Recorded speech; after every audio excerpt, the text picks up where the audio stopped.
दोस्तों, पालघर को भूले मत। पूरी कोशिश हो रही है एक लॉबी की। पालघर में 2 संतों की हत्या को 20 दिन बीत गए, लेकिन इंसाफ तो छोड़िए, अभी तक अपराधियों का ही पता नहीं चला।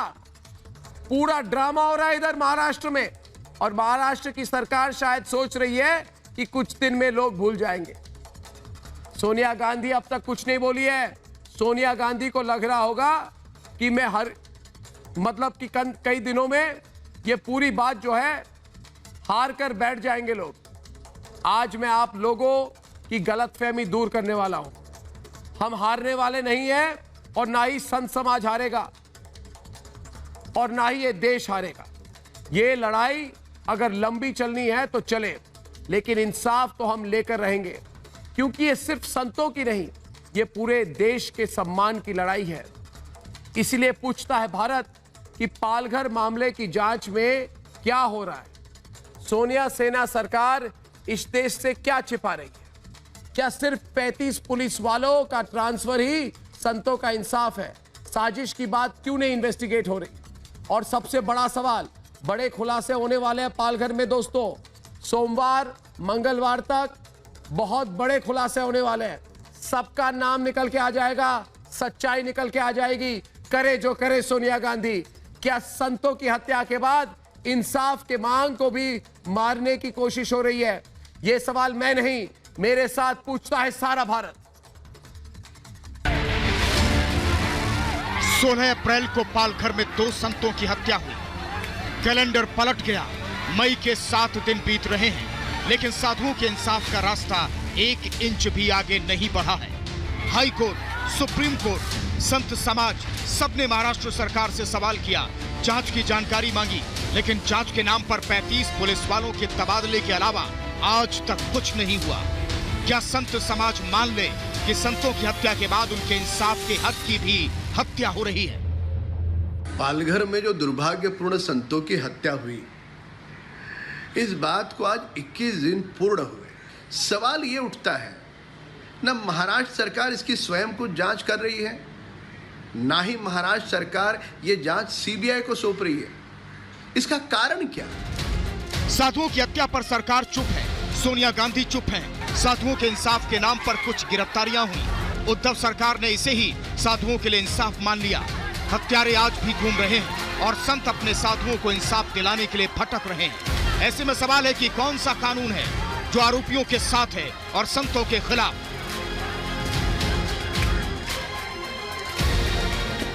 अभी तक कोई ठोस कार्रवाई नहीं हुआ। हमारी मांग है, क्या शिवसेना कांग्रेस सरकार इंतजार कर रही है कि लॉकडाउन खत्म हो, महात्मा उग्र हो, साधु समाज उग्र हो, नागा साधु उग्र हो, महाराष्ट्र की ओर कूच करे, तब ठोस कार्रवाई होगी? हमारी मांग है सरकार से कि जल्द से जल्द कार्रवाई करे। लेकिन आवाज दबाने वाले सुन ले, ये लड़ाई सिर्फ संतों की नहीं है, पूरे देश की है। इसीलिए लड़ाई न रुकेगी न झुकेगी, और संतों के साथ नाइंसाफी नहीं होगी। ऐसे में सवाल है कि आखिर किसको बचाने के लिए संत समाज पर आंखें बंद की जा रही हैं? पूछता है भारत।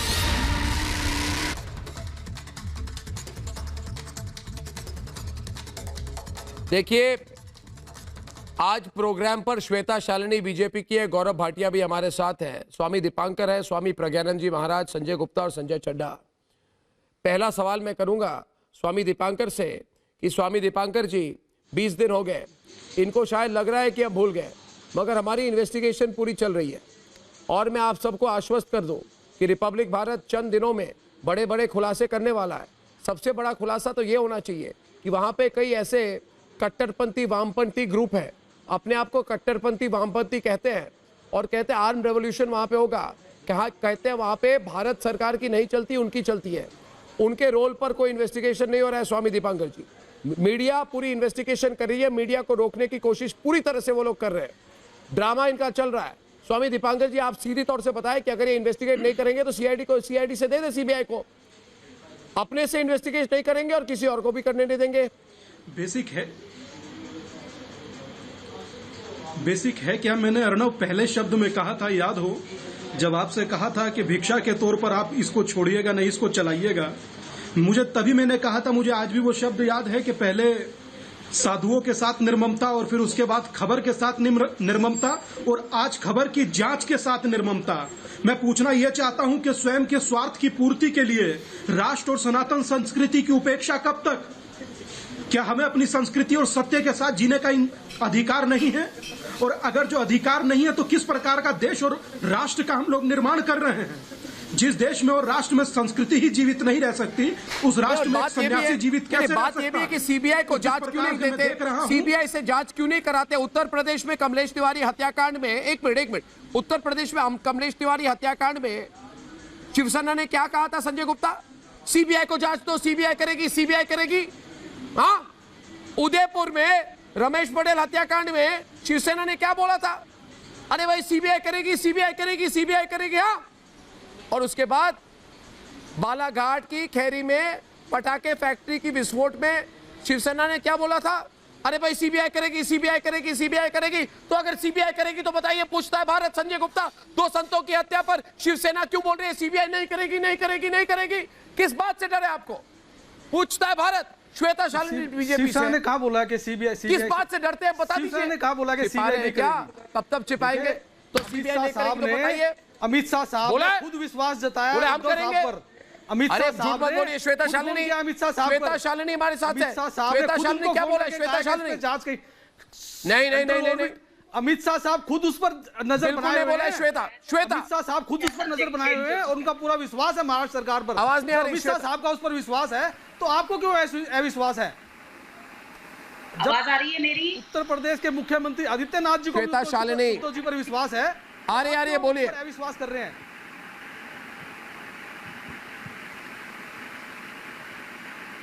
श्वेता शालिनी, ये लोग कह रहे हैं जो राज्य सरकार का समर्थन करते हैं, वो कह रहे हैं हम रोक नहीं रहे सीबीआई को। मैं कह रहा हूं बिल्कुल रोक रहे हैं। ये कह रहे हैं हम कुछ नहीं रोक रहे, अर्नब जी जरा इनसे तो ये कुछ और ही दिखाते हैं। श्वेता, जरा इनसे पूछिए कि एक बार भी इनके मुख्यमंत्री ने जो नीलेश ड्राइवर था, रुकिए, मीडिया में बयान दिया क्या उन्होंने नीलेश जो ड्राइवर मारा गया, एकमात्र सहारा था अपने परिवार का, उसके परिवार को एक बार भी इनके मुख्यमंत्री ने फोन किया है? ये तो दर्शाता है कि इनका इंटेंट कैसा है। आप ये कहना चाह रहे हैं कि आपके मुख्यमंत्री चाहते हैं सीबीआई को देना और सेंटर नहीं लेना चाहती है? आप 144 लगा हुआ था, वहां पर 1000 लोग जमा हो गए, आपकी सरकार कुछ नहीं कर पाई, आप मुंह ताकते रह गए। अमित साहब को यह विश्वास है कि उद्धव साहब इस पर सही से जांच करेंगे। जब उनको यह विश्वास है, योगी आदित्यनाथ जी को यह विश्वास है, तो आप प्रवक्ता लोगों को क्यों विश्वास नहीं है या संत समाज को क्यों विश्वास नहीं है? कोई लॉजिक तो बताइए कि इसलिए विश्वास नहीं है। गठबंधन में सरकार जरूर बनाई है मगर अपनी विचारधारा को थोड़ी त्यागा है शिवसेना ने, कि शिवसेना ने अपनी विचारधारा को त्याग दिया हो या अपने बिल्कुल विचारधारा को त्यागा है साहब, बिल्कुल विचारधारा को त्याग करके ही आपने महाराष्ट्र के अंदर साधु संतों को मार देगा, उनको इस बात की आजादी दे दी जाएगी कि आपको छोड़ दिया जाएगा। इस बात का उत्तर दीजिए। 100 से ज्यादा लोगों को गिरफ्तार किया गया और अभी और बहुत गिरफ्तार होंगे। कितने लोग गिरफ्तार होंगे? पुलिस के लोग भी नपेंगे, उसकी पत्नी को लोग भी नपेंगे। अभी देखना आप कितने लोग नपेंगे। उद्धव साहब थोड़ी सी आराम से जांच करते हैं लेकिन ठोक के करते हैं। को निकाला बस और कुछ नहीं किया, उनको छुट्टी भेज दिया, कुछ नहीं किया आपने। आप सीबीआई 6 पुलिस वाले हैं, 6 पुलिस वाले हैं जिनके खिलाफ एक्शन लिया। 2 पुलिस वाले थोड़ी ना, 6 पुलिस वाले। अभी तो और भी बहुत लोगों के खिलाफ एक्शन लिया जाएगा, अभी और भी बहुत लोगों के खिलाफ एक्शन लिया जाएगा, देखिएगा। लेकिन उनके खिलाफ एक्शन लेने से पहले तथ्य जुटाने पड़ते हैं, झूठ जुटाने पड़ते हैं। इसका मतलब आप सब जानते हैं, जब न्याय में देरी हो पड़ती है। ऐसा नहीं है कि सीधा, ऐसा नहीं है सीधा न्याय के किसी तरह की कोई कार्रवाई की जा सकती है। ये बताइए, नहीं ये बताइए, जो सवाल ये पूछ रहे हैं उसका जवाब दीजिए। पूछता है भारत। कई लोग कह रहे हैं, सुनिए मेरी बात, कई लोग कह रहे हैं, एक मिनट, श्वेता जी, कई लोग कह रहे हैं, कई लोग आजकल कह रहे हैं ये बात, संजय चड्ढा और संजय गुप्ता जी, सुनिए, कि इसके पीछे भी कोई धर्म परिवर्तन का रैकेट चलता था। क्या आपने ऐसा कुछ सुना है? पहला सवाल, यदि जांच पालघर के पूरे एरिया में धर्म परिवर्तन की कोशिश हो रही थी। दूसरी बात, स्वामी जी बोले, स्वामी प्रज्ञानंद जी महाराज बोलिए, स्वामी जी बोलिए। सत्य का पर्दाफाश होगा, सत्य का पर्दाफाश होगा। सत्य यदि आएगा तब आएगा जब सीबीआई के द्वारा इसकी इंक्वायरी होगी। सीडीआई के द्वारा, स्थानीय प्रादेशिक पुलिस के द्वारा संभव नहीं है, सीआईडी के द्वारा। तो हम तो यही मांग पहले से करते रहे हैं और हमारे अखाड़ा परिषद ने भी यही मांग की है और सभी संत यही मांग कर रहे हैं। यदि इसमें डिले होगी तो यह अन्याय होगा। जिससे डिले, जिससे डिनाइल, तो अब संत इसमें विचार कर रहे हैं। अभी 17 तारीख तक बढ़ा दी गई है लॉकडाउन की डेट, मगर बैठेंगे नहीं। ये पहले से उनको सूचना दे दी गई है। पूरा सारा संत समाज न्याय के लिए एक बड़ा संघर्ष, एक आंदोलन करेगा और आवश्यकता पड़ेगी तो भारत सरकार के खिलाफ करेगा। क्योंकि ये इतना विलंब, अब बहुत ज्यादा 20 दिन का विलंब हो गया है। संतों की निर्मम हत्या, मुद्दा पेंडिंग है, जघन्य हत्या, ये आज पहली बार इस प्रकार देखने को मिला है। इसके लिए इसको न्याय आवश्यक है और इसलिए संत अभी और इस जघन्य हत्या का हम कर रहे हैं और संतों ने अल्टीमेटम दे दिया है।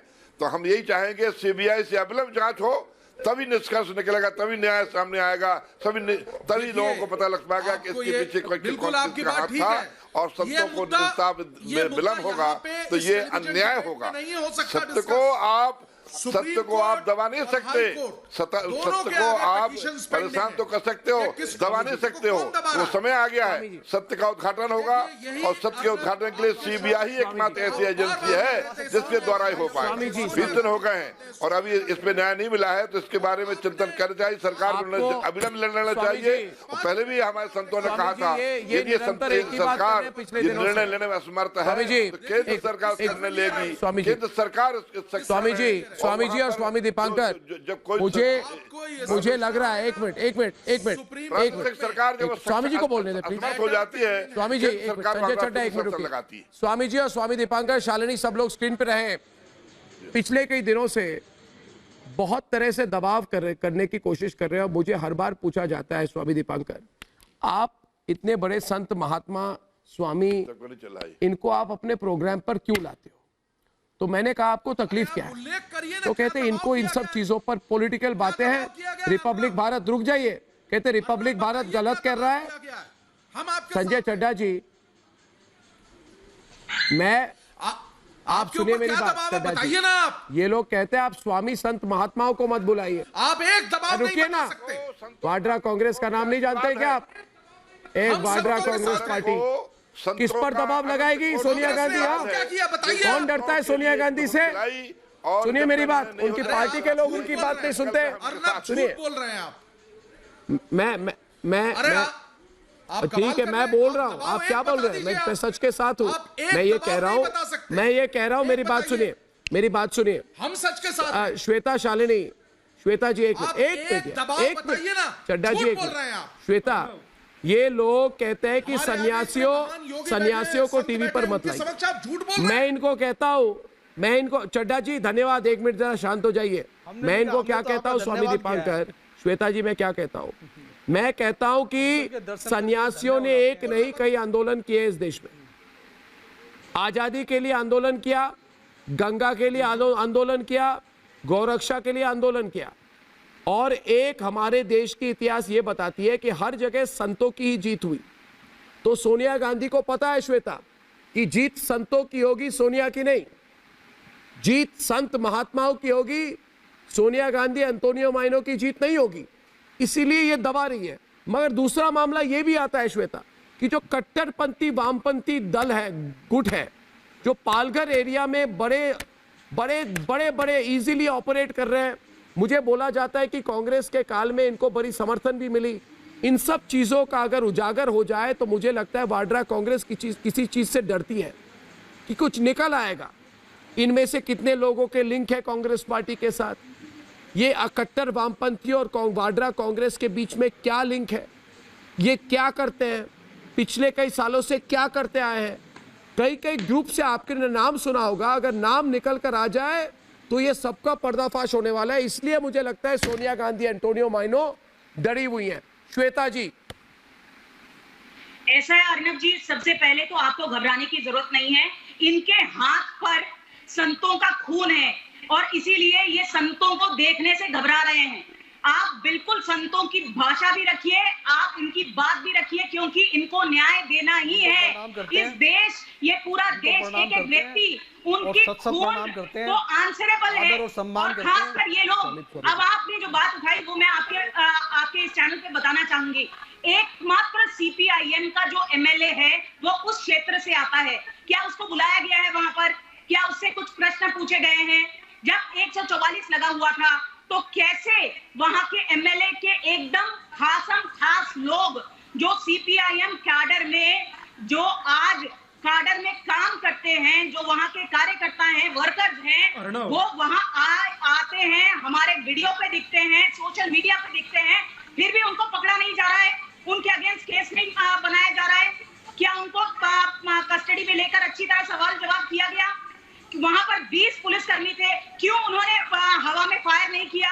प्रैक्टिकली दिखाई दे रहा है कि आपने उठाकर उनसे भी सवाल जवाब किया गया। वहां पर भगवा कपड़े पहने हुए थे और क्योंकि वहां जवाब दीजिए इसका, संजय जी आप जवाब दीजिए। जितने 101 लोग जिनका बेल किया, किसने किया है? क्रिश्चियन मिशनरी के द्वारा उनके बेल हुए हैं। जिनका आपने नाम लिया उनको बकायदा नोटिस देकर के बुला करके उनकी इंक्वायरी की गई है। आपकी नॉलेज थोड़ी कम है। वहां पर संतों की हत्या हुई है और वो खून आपके हाथों मेरा भगवा कपड़ा तो मेरे पास है। मुझे 1 मिनट दीजिए। कपड़े किसने बेच दिए? भगवा कपड़ा हमारे पास है। आप देखिए स्वामी दीपांकर जी, श्वेता जी जो मामले उठाए, एक मिनट स्वामी दीपांकर जी, एक मिनट स्वामी दीपांकर जी, श्वेता जी धन्यवाद। श्वेता जी एक मिनट, स्वामी दीपांकर से पूछूंगा कि 2 बातें सामने आई जो श्वेता शालिनी ने कही। एक मिनट, पहली बात कही वहां के जो बड़े बड़े नेता हैं, लोकल नेता हैं जिनकी बड़ी पकड़ है, उनकी किसी की भी क्वेश्चनिंग नहीं हुई, इंटरोगेशन नहीं हुई। ये बहुत गंभीर मामला है। दूसरा मामला इन्होंने उठाया कि वहां पे 101 लोग जिनको पकड़ा गया था, उनकी जमानत के लिए पैसे, इंतजाम, वकील कौन लाया? उसी से तो पता चलेगा ना। जिसने मारा उनको कोई बचा रहा है तो वो तभी पता चलेगा जब उसके लिए जमानत वगैरह, वकील के लिए कौन ले आएगा, उनकी सहायता कौन कर रहा है। ये सब तो बेसिक चीज होती है ना। इतनी बेसिक, एक मिनट, इतनी बेसिक जांच भी क्यों नहीं हुई है पालघर में, पूछता है भारत स्वामी दीपांकर जी। क्योंकि इनको लग रहा है लंबा खींचेगा। बता दीजिए स्वामी दीपांकर जी, जितना लंबा खींचेगा हम भी खींचेंगे इसको। हम सब एक साथ हैं, बता दीजिए इनको। आपके साथ हैं सब, स्वामी जी भी बोल रहे हैं। हम एक साथ हैं। भारत एक साथ था, भारत एक साथ है और भारत एक साथ रहेगा। सोचना उन लोगों को चाहिए जो नारा लगा करके यहां तक पहुंचे हैं, जो तक्षशिला और चाणक्य को अपना आधार और अपना स्तंभ मानते हैं, उन लोगों को नहीं सोचना चाहिए। मगर मुझे दुख इस बात का है कि आपसे कह रहे हैं कि भगवा वस्त्रधारियों को मत बिठाइए। क्यों? क्योंकि ये लोग नीति शास्त्र पढ़े हुए हैं, पारंगत हैं, बस थोड़ा सा सॉफ्ट स्पोकन है, इसलिए मत सुनिए, हटा दीजिए, क्या फर्क पड़ता है। मगर आपने पिछली बार अर्णव आनंद मठ का जिक्र किया था, तो जब साधु उस समय में भी अपनी विजय जीत सकते हैं या किसी को भी पराजित कर सकते हैं अपनी बुद्धि और अपने कौशल से, इस समय में ये लोग ना तो डरा पाएंगे ना हरा पाएंगे। और मुझे ना तो तुम्हारे से मतलब ना जांच से। मुझे आज फिर बताओ कि मेरे साधु को मारा ही क्यों, जब न्याय नहीं दे सकते? किसने कहा तुमसे मारने को? कौन हो तुम? साधु के गार्जियन हो, माता पिता हो, गुरु हो? के साथ मार दे रहे हैं, उठ कर खड़े होते हैं, मार दिए। किन्होंने मार दिया? कौन थे वो 4000 2000 लोग जो लॉकडाउन में आए? एमएलए का नाम आया, कौन थे? सीपीआई है कोई जवाब तुम्हारे पास? क्यों नहीं? उसके 21 दिन से साधु सन्यासी रो रहा है, लॉकडाउन बढ़ गया, तमाशा बढ़ गया। अपने आप को सुधारिए। कोई हाथ नहीं लगा सकता, पागल समझ कर रखा है भारत को। ये बात बड़ी निश्चित है। अगर किसी व्यक्ति ने तो मार क्यों रहे हैं? कोई भी कोताही जांच में होती है, उन्होंने मारा क्यों? से कदम लिया जाएगा। नरभक्षियों ने मारा क्यों? तेजी से कदम लिया जाएगा। नरभक्षियों ने मारा क्यों? यही जांच का है। मारा क्यों? हिंदू शब्द सुनकर जैसे हनुमान चालीसा में भूत चिढ़ते हैं, वैसे सन्यासी का भाषा देखकर आप लोग चिढ़ते हैं। राजनीति चल रही है। मुझे पालघर में कुछ कट्टर वामपंथी संगठन, मेरी बात सुनिए स्वामी जी, स्वामी दीपांकर जी, पालघर में बिल्कुल यही बात देखिए, है स्वामी अर्णव जी, प्रज्ञानंद जी यही महाराज, बात आपको है। भी बताता हूं कि पालघर में कुछ कट्टर वामपंथी संगठन गांव वालों को कई दशकों से भड़काते हैं। कौन सी पार्टी उनकी सहायता करता है? तब तक ये अभियान जारी रहेगा। सबसे पहले तो ये जवाब मांगा जाए, जवाब दिया जाए। बिल्कुल रहेगा। धक्का देकर मगर के जो ये मौत के कुएं में इनको फेंका, हत्यारों के बीच में भेजा, उन कितने पुलिस वालों को अरेस्ट किया गया? कितने पुलिस वालों को अरेस्ट किया? कितने लोगों को दिया? ये भी बात है कि उन कट्टर वामपंथी संगठन जो गैर कानूनी काम कराते हैं, उनकी मौजूदगी में खून खराबा होता है। ये आज की बात नहीं है, ये आज की बात नहीं है, ये लंबे वक्त से खून खराबा चल रहा है पालघर में। सब लोग स्क्रीन पर है, लंबे वक्त से चल रहा है स्वामी जी। और उन पर कार्रवाई क्यों नहीं की? इतने सालों से कांग्रेस की सरकार थी, उनको बचा क्यों रही थी? वहां पे क्या हो रहा था? कई लोग कहते हैं वहां पे धन परिवर्तन हो रहा था, इसमें कोई सच्चाई है क्या? क्या संतों की हत्या का इंतजार किया जा रहा था? ये सवाल देखिए। उद्धव ठाकरे, देखिए उद्धव ठाकरे ने कहा गलतफहमी से मारे गए। श्वेता, क्या गलतफहमी से संत मारे जाते हैं? स्वामी दीपांकर की गलतफहमी से, लेकिन किसी को छोड़ा तो नहीं, गलती हो गई, बस ये इतना बोलना है। बहुत ही प्राइमरी स्टेज मगर बोला क्यों गलतफहमी? श्वेता जी की बात है, उनको टारगेट किया गया। आप किसी बात आप वहाँ विटनेसेस से पूछिए, उनकी गाड़ी को पत्थर लगाकर रोका गया, उन्हें टारगेट किया गया है। नहीं हो पाई, और फिर ये गलतफहमी का निर्णय कहां से ले लिया तभी गया? तो किसी को छोड़ा थोड़ी। 302 के मुकदमे दर्ज किए गए हैं ऐसे मामले के अंदर, उनके खिलाफ उनको कोई रियायत नहीं दी गई है कि ये सोच करके कि शायद वो अफवाह थी, ये सोच करके 1% की भी रियायत नहीं दी है। 115 लोगों को गिरफ्तार किया। आपने अपनी विचारधारा पेश की। मुझे एक बात बताइए, इससे पता चलता है कि हाँ, उनके मैं एक सवाल करूंगा, बस एक सवाल करूंगा, सुनिए मेरी बात, सिर्फ एक सवाल करूंगा मैं, एक सवाल सुनिए संजय गुप्ता, और ये आखिरी सवाल बड़ा इंपॉर्टेंट है, मेरी बात सुनिए, मेरी बात सुनिए संजय गुप्ता, बहुत इंपॉर्टेंट है। स्वामी दीपांकर जी, स्वामी जी 1 मिनट मेरी बात सुने। मैं संजय गुप्ता आपसे पूछ रहा हूँ, मैं पूछ रहा हूँ आपको एक सवाल, जरा इस सवाल को सुनिए। स्वामी प्रज्ञानंद जी जरा सुनिए, आप मुझे बताइए क्या ये सच है कि शिवसेना के 50 लोगों ने वामपंथी पार्टी ज्वाइन की थी वहां पे? सुनिए, अक्टूबर के 13 तारीख को, श्वेता जी इसका जरा आप लोग भी इसका इन्वेस्टिगेशन कीजिए। अक्टूबर की 13 तारीख को पालघर में 50 शिवसैनिकों ने वामपंथी पार्टी क्यों ज्वाइन की? पूछता है भारत, है ना। और उसके 3 दिन पहले कई वामपंथी दल के लोग वहां पे आए थे, और उनके साथ एक संगठन के लोग भी थे जिसका नाम है कष्टकारी संगठन। कष्टकारी संगठन, पूछता है भारत, ये कष्टकारी संगठन क्या करता है? क्या कष्टकारी संगठन के कांग्रेस पार्टी के साथ कोई ये काश्तकारी संगठन जो है, अर्णव, आपकी क्या बात का सोनिया जवाब गांधी देता हूं। जानती है क्या किसी कष्टकारी संगठन के कई लोगों का क्या कांग्रेस पार्टी और सोनिया सरकार के साथ कोई पिछले लिंक है कि नहीं? पूछता है भारत। क्यों ना पूछूं? स्वामी दीपांकर पूछूं? नहीं पूछूं? स्वामी प्रज्ञानंद जी महाराज पूछूं? फिर से हमला करोगे? पूछूं मैं? क्या कांग्रेस पार्टी के कोई लिंक है कष्टकारी संगठन के साथ? पूछता है भारत। ये कांग्रेस के लिंक, कष्टकारी संगठन और कांग्रेस पार्टी के पास वो उसमें थे, लिंक है क्या? पूछता है भारत। वो उनकी जमानतें करवाने में कोशिश कर रहे हैं, इसमें कोई राय नहीं है, लेकिन किसी की भी जमानत नहीं हुई है। नहीं मिलता। कष्टकारी संगठन और कांग्रेस पार्टी के बीच में कोई लिंक है क्या? स्वामी जी, हमें न्याय चाहिए। आप संत समाज इस तरह की बातें ना करें और ना ऐसा सोचें। संत न्याय लेके रहेंगे। ये दुर्घटना घट गई है, लेकिन किसी को छोड़ा नहीं जाएगा। न्याय तो होने वाला है दोस्तों। समय खत्म हो गया है। आप सबको सिर्फ एक बात मैं कहना चाहता हूँ, मैं भी आपको कहता हूँ, थोड़ा इंतजार कीजिए, सुनिए मेरी बात, आखिरी में वही बात सुनिए। सब लोग स्क्रीन पर रहे, मैं आखिरी में एक बात कहूंगा, आप लोग भी इंतजार कीजिए, क्योंकि जब पालघर में इंसाफ की लड़ाई शुरू हुई थी तब पूरे देश ने कहा था कि लड़ाई जितनी लंबी चले हम थकेंगे नहीं, हम झुकेंगे नहीं। स्वामी दीपांकर, याद होगा आपको। और अगर सोनिया सेना की सरकार सीबीआई जांच नहीं चाह रही है तो ना कराए, हमारी जांच तो जारी है। कहां भागेगी सोनिया गांधी? और वाड्रा परिवार और वाड्रा कांग्रेस की जो ये पूरी कोशिश हो रही है कि किसी तरह से पालघर के मुद्दे को दबाया जाए, सोनिया गांधी नहीं दबा पाएंगे। हम देर नहीं करेंगे, 2-3 दिन इंतजार कीजिए, बस 2-3 दिन। उसके बाद मैं पालघर पर अब तक का सबसे बड़ा खुलासा करने वाला हूं।